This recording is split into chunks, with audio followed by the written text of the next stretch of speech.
ఒక్కసారి వీడియో చూడండి. Middle class के लिए बजट में क्या है? बजट में क्या है?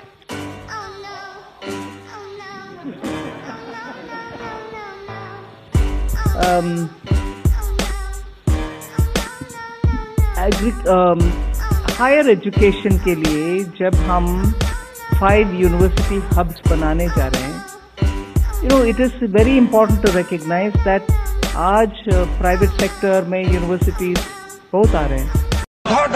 धड़ थाली बजाए. फाइनेंस मिनिस्टर मुस्कुरा रही है. कमाल की बात है. ये हंसने की चीज नहीं है मैडम, ये हंसने की बात नहीं है. जब प्रधानमंत्री ने कोविड के समय उनसे थाली बजवाई थी तो उन्होंने दबाकर थाली बजाई. धड़ थाली बजाए. हमें अजीब लगा, मगर प्रधानमंत्री ने मिडिल क्लास को ऑर्डर दिया तो मिडिल क्लास ने थाली बजाई. उसके बाद प्रधानमंत्री ने उसी मिडिल क्लास से कहा मोबाइल फोन की लाइट जलाओ, और मोबाइल फोन की लाइट जली. मिडिल क्लास ने, पूरे हिंदुस्तान में मिडिल क्लास ने मोबाइल फोन की लाइट जला दी. अब इस बजट में आपने उसी मिडिल क्लास के एक छुरा पीठ में मारा, दूसरा छुरा छाती में. एक इधर मारा और एक इधर मारा. इंडेक्सेशन जो आपने कैंसिल की वो पीठ में छुरा था, और जो कैपिटल गेन्स टैक्स आपने बढ़ाया वो छाती में छुरा था.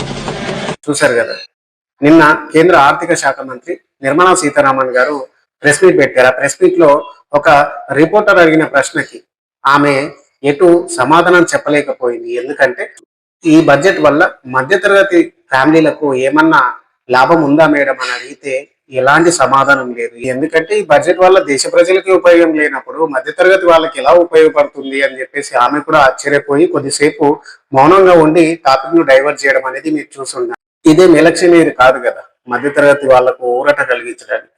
ఎందుకంటే ఎలక్షన్ అప్పుడే ఇవన్నీ జిమ్మికులు రమ్మికులు అన్ని ఎలక్షన్ అప్పుడే చేస్తారు. ఎలక్షన్ లేకపోతే వాళ్ళకు ఈ దేశ ప్రజల బాధలు పట్టవు. కనీసము ఈ బడ్జెట్ లోనైనా పెట్రోల్ డీజిల్ ధరలు అలాగే గ్యాస్ ధరలు తగ్గించుంటే నిత్యావసర వస్తువుల ధరలు వాళ్ళకు అందుబాటులో ఉండేవి కదా మేడం. అలాంటి చేయరు. చేస్తే ఎలా? ఎందుకు చేయరు అని అంటే కేవలం ఎలక్షన్ వచ్చినప్పుడు మాత్రమే మేము ఇది తగ్గిస్తాం అది తగ్గిస్తాం అని చెప్తారు తప్ప అలాంటి ఏది ఈ బీజేపీ ప్రభుత్వం అనేది చెయ్యదు. మధ్యతరగతి వాళ్ళు కేవలం వాళ్ళకు ఓటు బ్యాంక్ అని కనబడతారే తప్ప ఏనాడు కూడా వాళ్ళ బాగోగులు చూడాలని ఈ రోజు అనుకోది బీజేపీ ప్రభుత్వం.